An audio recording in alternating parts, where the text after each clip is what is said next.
Anita Brown brought out a simplified edition of Oliver Twist and started reading the atmosphere her classmates had created around the room. She had read this particular edition about 3 times already, but right now, she had nothing to do. How she wished her daddy would let her stay at home, sometimes, and not come to school until they had a new teacher. Like everyone else in Primary 5A, she loved being able to do whatever she liked most of the time without the supervision of a teacher. But she was bored stiff at being whisked from one class to the other for lessons. For 2 weeks now, they had no teacher. They had to be divided into 4 groups of 7 to be able to take lessons with the other 4 arms of Primary 5 in Santa Maria. It wasn't much fun. The other classes were already full, and having 7 more children did not help the seating arrangement at all. The host felt it was an inconvenience, and the guests felt discomfort much of the time. Besides, it was not much fun being with some of the students from these other classes. They were so dull, so scared of the teachers that nothing exciting ever happened here. But Primary 5A was different. Santa Maria was a school where the children were given intelligence tests before being placed into various classes. The set of boys and girls in 5A were a bit more intelligent and developed than most children of their age group. At the ages of 10 and 11, most of them could read and write as ably as a secondary school Form 2 pupil. They had all read Primary 3 and 4 together. In fact, with the exception of a few new pupils, they had all been together since Primary 1. Their teachers had always found them in a bit of a handful, but academically too good to be true. The noise in the class was getting worse. Eniton closed her book and put her hands over her ears. Just then, Mrs. Falolu walked into Primary 5A with a pretty elegantly dressed lady who did not look like any of the teachers. Class, this is your new teacher, Mrs. Odu. Said Mrs. Falolu, struggling to be heard above the noise of the students getting settled and banging their desk. For the first time since the second term started 2 weeks before, Mrs. Falolu, assistant headmistress of the Santa Maria Day School, got the full attention of Primary 5A immediately. The chattering in the class died down. The boys and girls in the back row sat up in their seats. The only sounds were a whisper or two from the back row. Miss Odu was nothing like their last teacher, Dowdy, Mrs. Sawyer, who had left at the end of the last term because her husband had been transferred to Ibadan and she had had to go with him.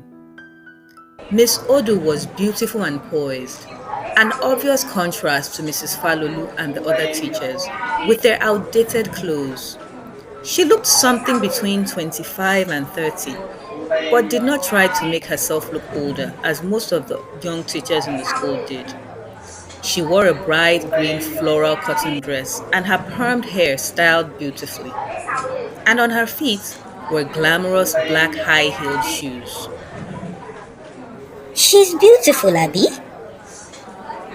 Whispered Bumi, the naughtiest girl in the class, to her friend, Enito. Enito's eyes, fixed on the new teacher, nodded. There was something about this lady that attracted her. Miss Odu began to speak. I'm pleased to meet you all. I want you to know that I'm always available if you need me for anything other than your studies. This brought some giggling from the back row, but she ignored it and continued. I want you all to regard me not only as your class teacher, but as your friend too. I'm here to teach you all your subjects.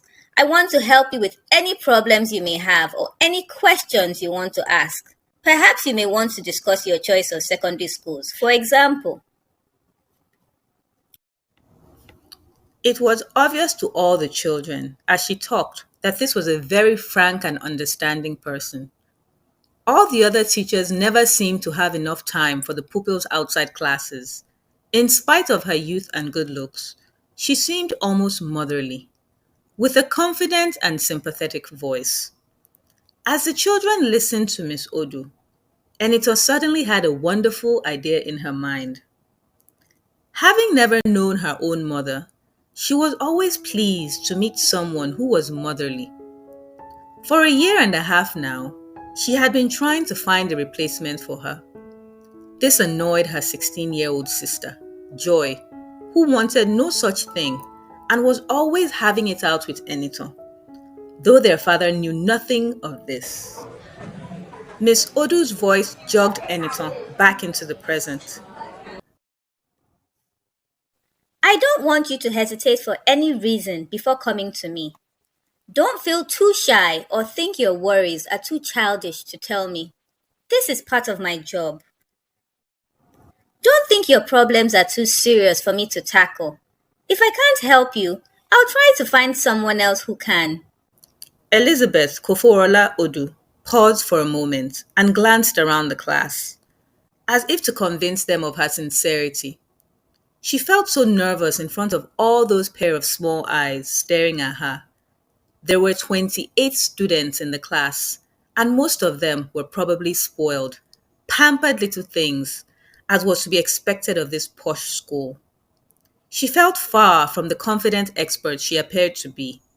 She had been teaching before, but one can't help feeling nervous when taking up a new job, and a class of 10 to 11-year-olds at that.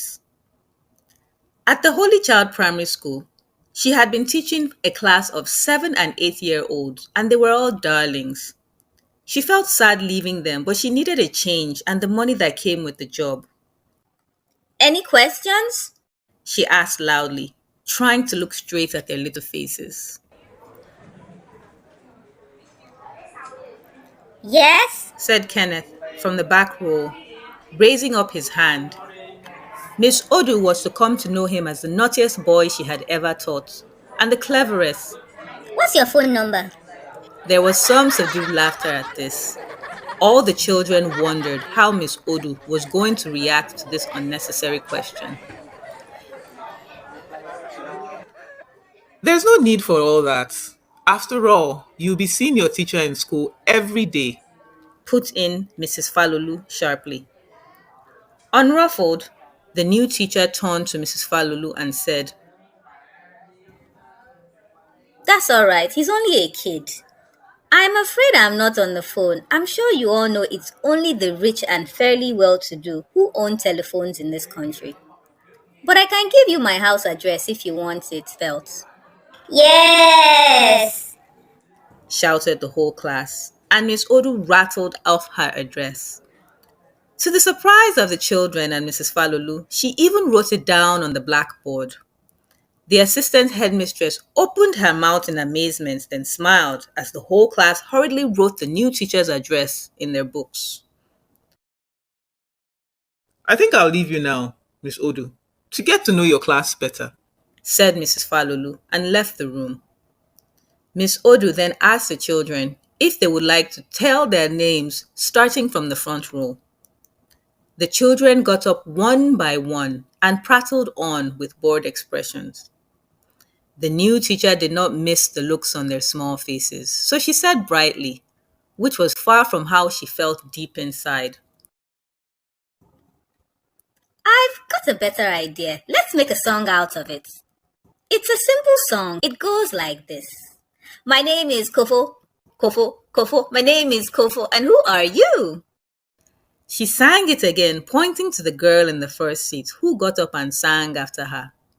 So the children got the hang of the song and sang it cheerfully. In the afternoon, they all filed out the door to go home. Anita Brown packed her books in her bag and glanced through the pages of her notebooks, where she found she had written Mrs. Odu's address, and put it in her bag, feeling quite pleased with herself. Her friend Bumi came up behind her and asked, pointing at the notebook, What are you taking that home for? We haven't got any homework. Anita sighed impatiently. Sometimes this Bumi can be so thick. Notebooks mean nothing but homework to her. If you take all your books home, she thinks you don't want to tell her about some assignments she herself hasn't heard about. Thought Eniton to herself. She smiled at Bumi. It's just a notebook. I know it's a notebook, but why are you taking it home? That's what I want to know. Anyways, you always take your books home. Eniton smiled. That was one thing about Bumi she was grateful for at the moment. Bumi asked a lot of questions and supplied the answers. She did not have to talk much in Bumi's company, and right now, Eniton's mind was working like a clock. So she did not feel like a bit talking. As they walked out of the school gates, Bumi brought out a packet of sweets, popped one in her mouth, and started chewing it noisily. She offered Eniton one, but Eniton refused and glanced at Bumi's teeth, as if reading her friend's thoughts. Bumi said, I know I'm not allowed to eat sweets, but I simply crave them. Mommy will kill me if she sees them. Eniton looked at Bumi and thought, luckily you have a mommy. For the upteenth time, she wished she had a mommy too. Nobody bothered her about her teeth as long as they were clean and did not hurt her. She had no one to talk about what she felt. Joy was away at boarding school, and their father, wonderfully though he was, did not understand much about childish or girlish things. He worked hard all day at the electronic firm where he was public relations officer and came home, looking very tired and worn out every night. He loved telling jokes and reading stories to Enito and Joy. Every night, he told her what happened at work and she told him about school. His face would light up when you told him jokes and when you let him tell you. He always brought out joy, lots of clothes, nice expensive clothes. He had very good taste, and where clothes were concerned, one could scarcely know they had no mommy. Both Joy and Eniton knew their mom's death had hit their father pretty hard. She had died a couple of days after Eniton was born, so the little girl had no knowledge of her. But from all the photographs she saw of her, Joy was their mommy all over. And that is probably why Daddy loves her so much. Eniton thought quietly to herself. Eniton had practically been brought up by her father's elder sister, Auntie Shadi. Auntie Shadi had 5 children of her own, 3 of them older than Eniton. She had a happy time with them, but it was nothing like having your very own mommy. Sometimes, Auntie Shadi took sides with her daughter, Toyin, who was about the same age as Eniton. When they quarreled and scolded only Eniton. Then at other times, she remembered that Eniton was motherless and spoiled her, overlooking anything she did. At 5, she had been brought back to her daddy's house to come and live with Daddy, Joy and their grandmother. She was very happy because she had wanted to stay with Joy. Joy was always bringing her things when she was at Auntie Shadi's. They had been very close, and Joy had watched over her like a hen, over her chicks those days. Now, they were always falling out whenever Joy came home on holidays from school, because she would not stop matchmaking. However, she missed Joy very much when the latter was at school. Joy told her about their mommy, but Daddy never talked to Eniton about her, and she had no questions, because Joy had told her not to. When Bumi was going into their car, she turned to Eniton and said, Are you still going home with me or not? Eniton shook her head. She really would have loved to go home with Bumi. There were always lots of things to do at Bumi's house. All her family, especially her mommy, were very nice to Eniton. She knew Eniton had no mommy, and she allowed them to play all about the house and told them lots of stories.